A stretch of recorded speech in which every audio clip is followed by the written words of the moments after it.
Capítulo 6. Paralisado pela intimidação. Uma pessoa intimidada honra aquilo que teme mais do que a Deus. A intimidação nos paralisa na esfera do espírito. Ela faz com que comprometamos o que sabemos ser certo. Ela faz com que permitamos ou toleremos aquilo que, sob outras circunstâncias, não apoiaríamos. Um exemplo encontra-se na história de Eli e seus filhos.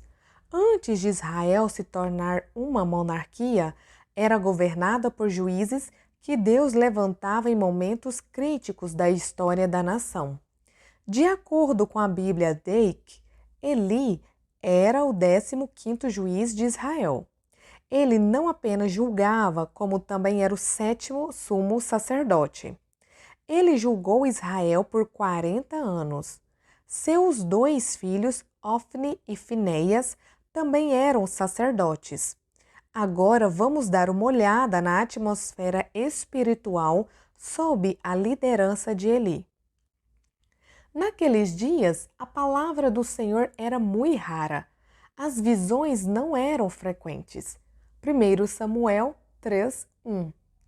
A palavra do Senhor mencionada aqui não são as escrituras escritas, pois os israelitas tinham a Torá. Este versículo se refere ao discernimento inspirado por Deus acerca dos seus caminhos e planos. Permanecia apenas uma lembrança distante de Deus falando abertamente ao seu povo. O autor do livro agora estava em silêncio. A sua voz raramente era ouvida. Então, por que Deus estava tão quieto? Encontramos a nossa resposta no capítulo 2. Era, porém, Eli já muito velho e ouvia tudo quanto seus filhos faziam a todo Israel e de como se deitavam com as mulheres que serviam à porta da tenda da congregação. 1 Samuel 2:22. Ofni e Finéias, os filhos de Eli, eram maus. Eles não apenas estavam fornicando com as mulheres de Israel, como eram ousados a ponto de fornicarem com as mulheres que iam servir no tabernáculo, onde a presença de Deus deveria habitar. Onde estava o temor de Deus naqueles homens? A maldade deles, porém, não se limitava à desobediência na área sexual.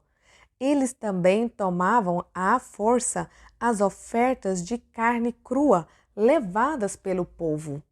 Esta prática era contrária à lei e roubava dos adoradores e do Senhor a carne que lhes pertencia.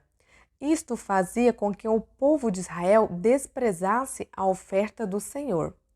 Ofni e Finéias eram pedras de tropeço para o povo de Israel. O comportamento deles fez com que o povo se ressentisse contra as coisas de Deus. Eli sabia o que seus filhos estavam fazendo. No entanto, ele não os retirou de seus cargos e só os corrigiu com uma repreensão fraca. Por que fazeis tais coisas? Pois de todo este povo ouço constantemente falar do vosso mau procedimento. Não, filhos meus, porque não é boa fama esta que ouço. Estais fazendo transgredir o povo do Senhor. 1 Samuel 2:23-24. Seus filhos mereciam mais do que esta correção leve. Eles deveriam ter sido retirados de suas posições como sacerdotes e do tabernáculo em geral, uma vez que não tinham um coração arrependido. Um profeta de Deus foi até Eli e disse: Por que pisais aos pés os meus sacrifícios e as minhas ofertas de manjares que ordenei se me fizessem na minha morada? E tu, por que honras a teus filhos mais do que a mim? Porque aos que me honram, honrarei, porém os que me desprezam serão desmerecidos. 1 Samuel 2:29-30. Honrar significa considerar, estimar ou respeitar. Quando Eli se recusou a confrontar e disciplinar seus filhos, ele demonstrou que os estimava mais do que a Deus. Uma pessoa intimidada honra aquilo que teme mais do que honra a Deus. Percebendo isso ou não, ela se submete ao que a intimida. Se ele não tivesse ficado intimidado, ele teria tratado com seus filhos de forma diferente.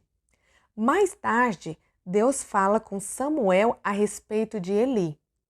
Porque já lhe disse que julgarei a sua casa para sempre, pela iniquidade que ele bem conhecia, porque seus filhos se fizeram execráveis, e ele não os repreendeu.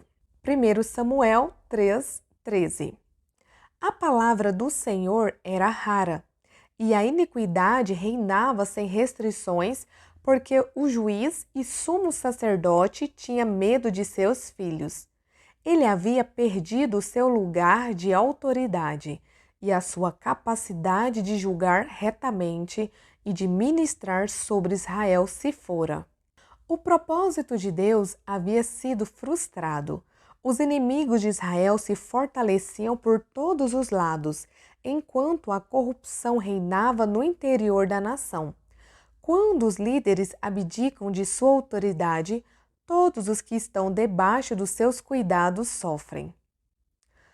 Isto lhe soa familiar? É lamentável, mas muitos pais são intimidados por seus próprios filhos. Como pastor de jovens, tive a oportunidade de ouvir famílias cristãs que estavam desesperadas em busca de ajuda. Vi adolescentes que desprezavam seus pais e falavam com eles sem respeito algum. Parecia que seus pais os irritavam. Perplexo, eu corrigi esses jovens bem diante de seus pais, porque estes ficavam constrangidos e tinham medo de corrigi-los. Esses lares eram caóticos e a anarquia reinava. Os pais haviam abdicado de sua autoridade, entregando-a a seus filhos. O dom ou o poder de Deus nos pais para estabelecer a ordem no lar e criar filhos tementes ao Senhor estava adormecido. Este problema não se limita aos nossos lares, mas está evidente em nossas igrejas também. Estive em centenas de igrejas. Fico alarmado ao ver como muitos líderes são intimidados pelo seu próprio povo. A atmosfera nessas igrejas não é diferente da de Israel sob o sacerdócio de Eli. A voz de Deus é rara. Estes líderes abriram mão de sua posição de autoridade e o poder de Deus está adormecido.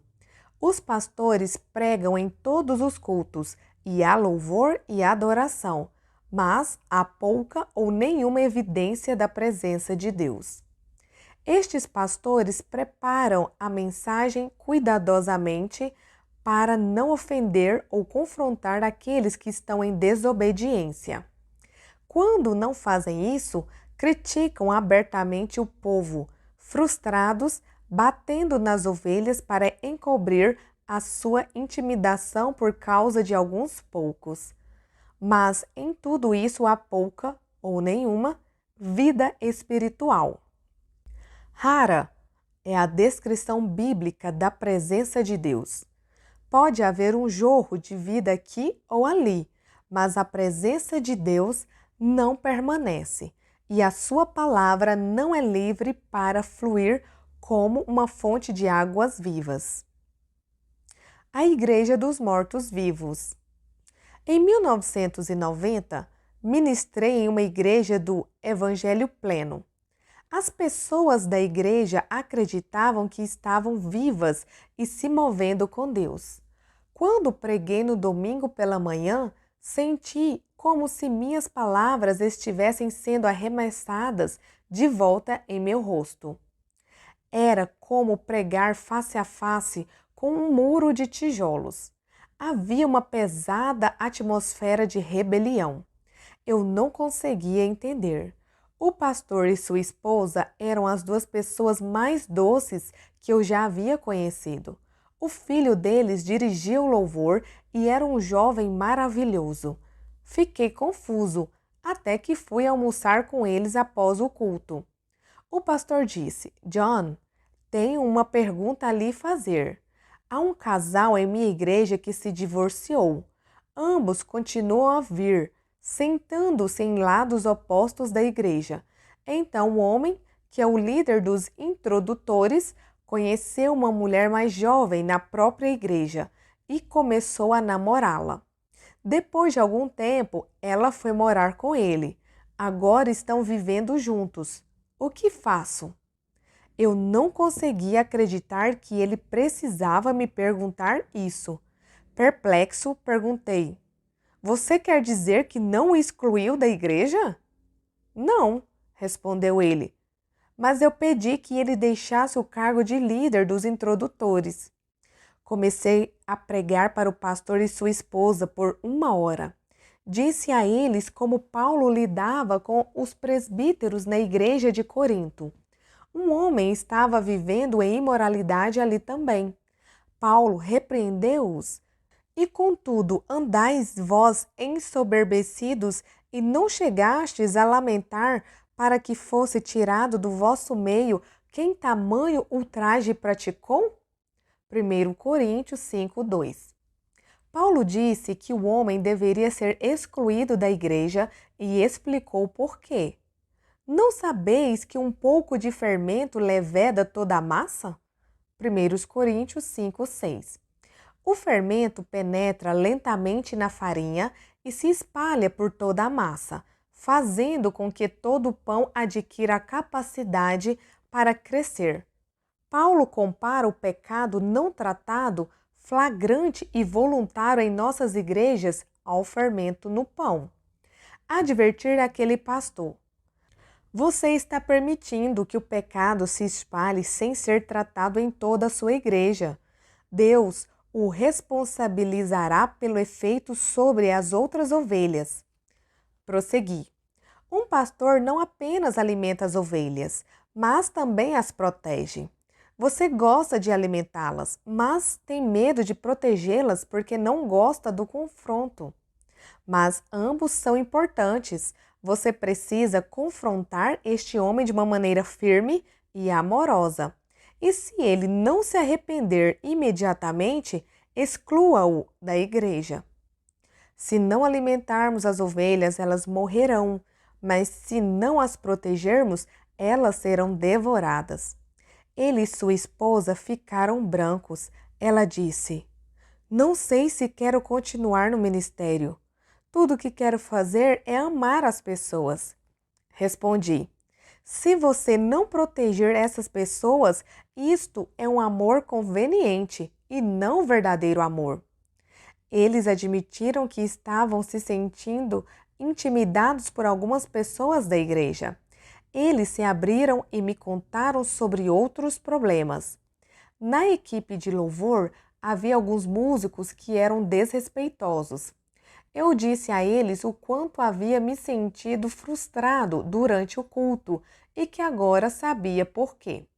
Naquela noite, no meio da minha pregação, um homem interrompeu-me para entregar uma mensagem em línguas. Pedi que ele parasse, explicando que Deus não interrompe a si mesmo. O homem entendeu e parou de falar, mas quando ele o fez, o guitarrista se levantou, gritando comigo: Não vou mais tolerar a pregação de alguém que não permite que o Espírito Santo se mova. Estou fora daqui. Ele agarrou sua esposa e gritou com o baixista para que ele o seguisse. O baixista, sua esposa e mais outra pessoa saíram violentamente. A atmosfera ficou densa com desconforto. A congregação ficou desnorteada. Imediatamente perguntei ao Espírito Santo o que fazer. Ele disse: Ensine-os sobre a autoridade. Enquanto eu ensinava, a paz de Deus entrou na igreja à medida que a sua ordem era estabelecida. Quando terminei, O Senhor me instruiu. Diga ao homem que você interrompeu para entregar as línguas e a interpretação agora. Um pouco hesitante, disse ao homem que havia corrigido: Senhor, se possível, creio que Deus deseja que o Senhor entregue a mensagem agora. Ele entregou a mensagem em línguas e também deu a interpretação. Começava assim: Assim diz o Senhor: Tenho visto a infestação do pecado nesta igreja. Mostrei ao meu servo apenas parte dela. Deem ouvidos às suas palavras, pois elas são as minhas palavras. Comecei a chorar por causa do pecado e da rebelião que permeavam aquela igreja. O pastor estava chocado. O pecado crescia desenfreadamente, porque os líderes estavam sendo intimidados exatamente por aqueles dos quais Deus queria que eles cuidassem. Alegrei-me ao saber mais tarde que o pastor confrontou o homem e a jovem que estavam vivendo juntos. Ambos se arrependeram e imediatamente planejaram se separar. Um pastor intimidado por sua própria diretoria. Certa vez, estava ministrando em outra igreja, onde as reuniões haviam começado no domingo pela manhã e estavam programadas para irem até a quarta-feira à noite. Estávamos tendo cultos maravilhosos, com evidências de arrependimento, cura e libertação. A igreja havia experimentado uma reviravolta em suas finanças. A frequência aumentou, mas na terça-feira à noite, antes do culto, o pastor começou a chorar. Qual é o problema? Perguntei. John, não estou com ciúmes de você. Apenas não entendo porque nunca vejo Deus se mover.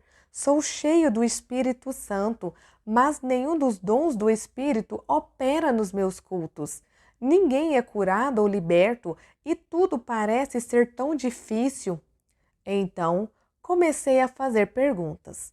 Descobri que havia 2 casais que faziam parte da diretoria e ambos haviam sido cheios do Espírito Santo há mais tempo do que ele. Por causa disso, eles lhe diziam o que fazer e como dirigir a igreja. Expliquei. Você está intimidado pela sua própria diretoria. Precisa reassumir a autoridade que lhe foi dada por Deus e dizer a eles que você é o pastor, não eles. No dia seguinte, ele falou com eles. Os 2 casais ficaram contrariados e terminaram deixando a igreja.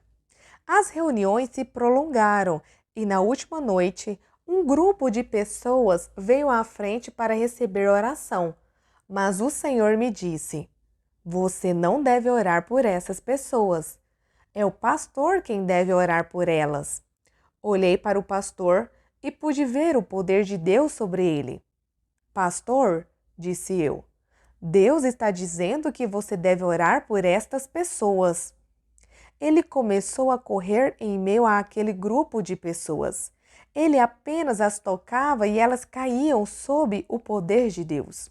Algumas caíam antes mesmo que ele as tocasse. O poder de Deus era tão forte que elas eram atingidas antes mesmo que ele chegasse até elas. Uma menina que estava possuída por demônios foi gloriosamente liberta.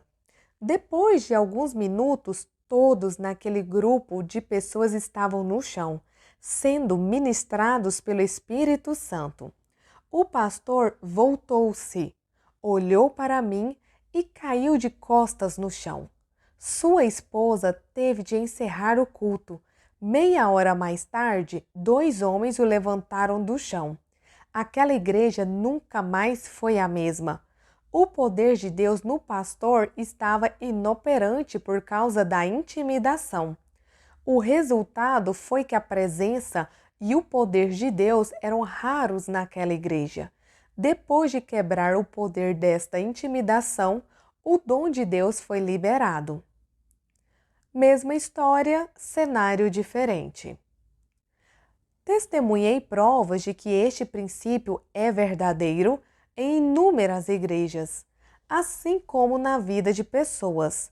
Eu estava ministrando em uma igreja em outro país onde pude ver claramente, pela forma como os pastores e outros líderes agiam, que eles tinham problemas de intimidação.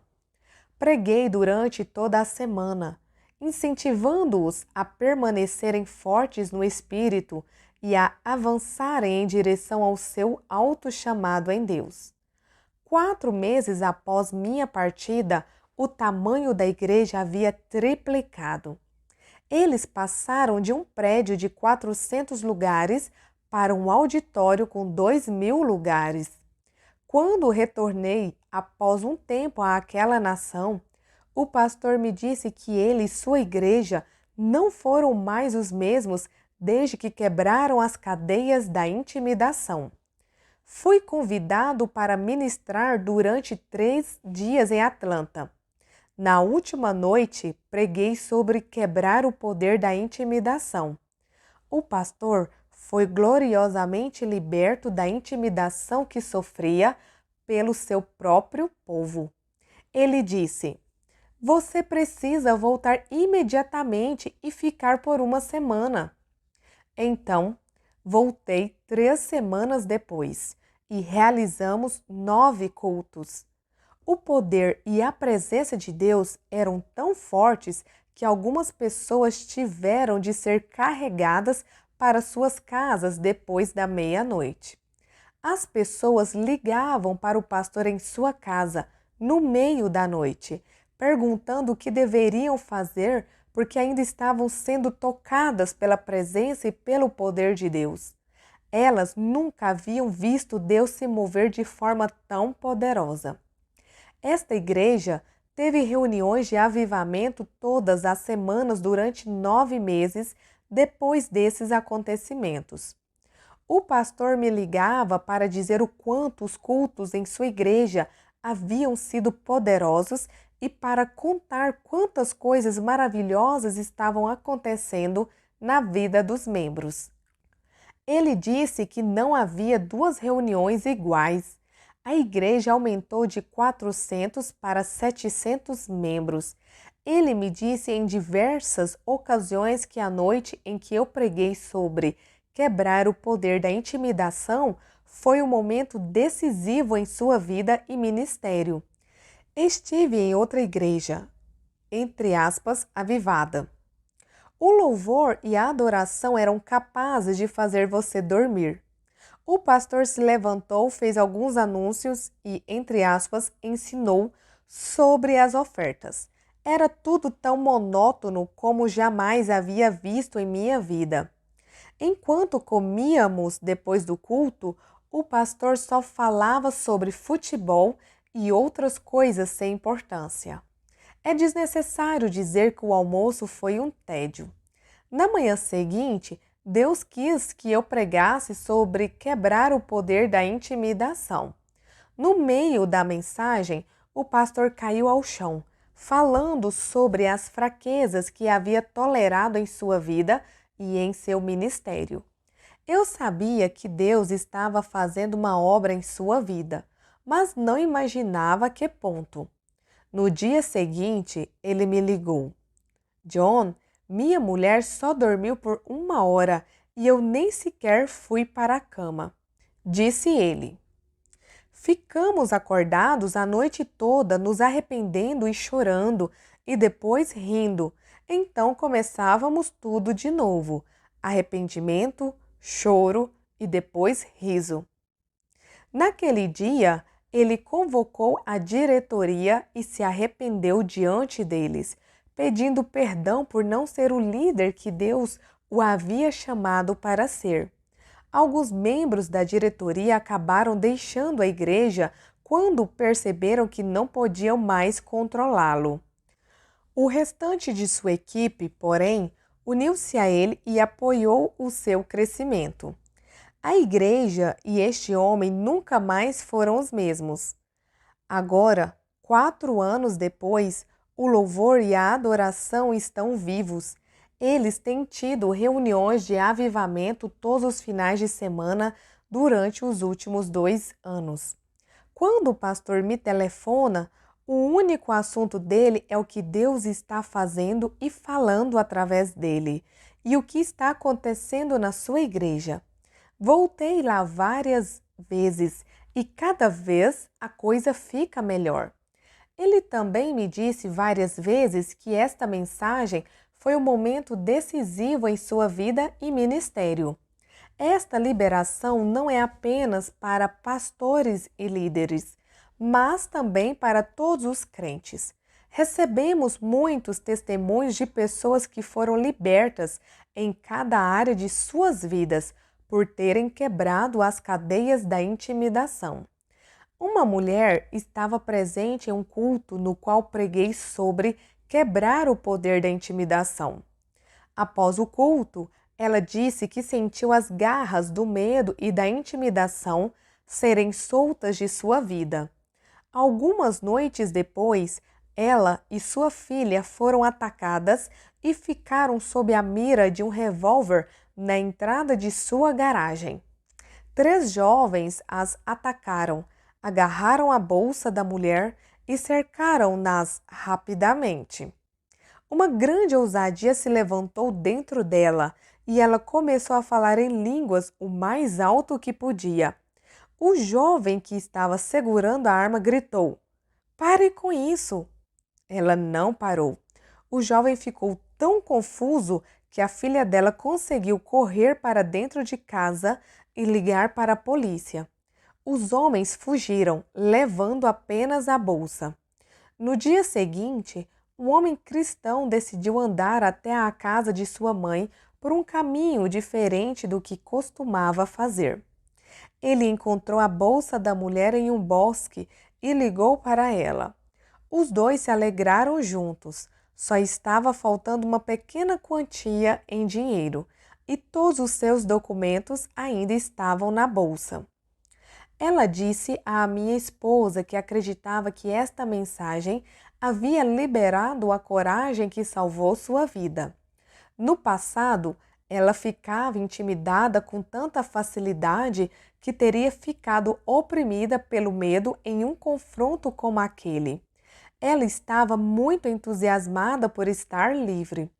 Dou toda a glória a Deus por esses testemunhos. Eu também fui cativo da intimidação, mas por sua graça agora sou livre. Esta liberação de sabedoria e poder para libertar os cativos veio dele.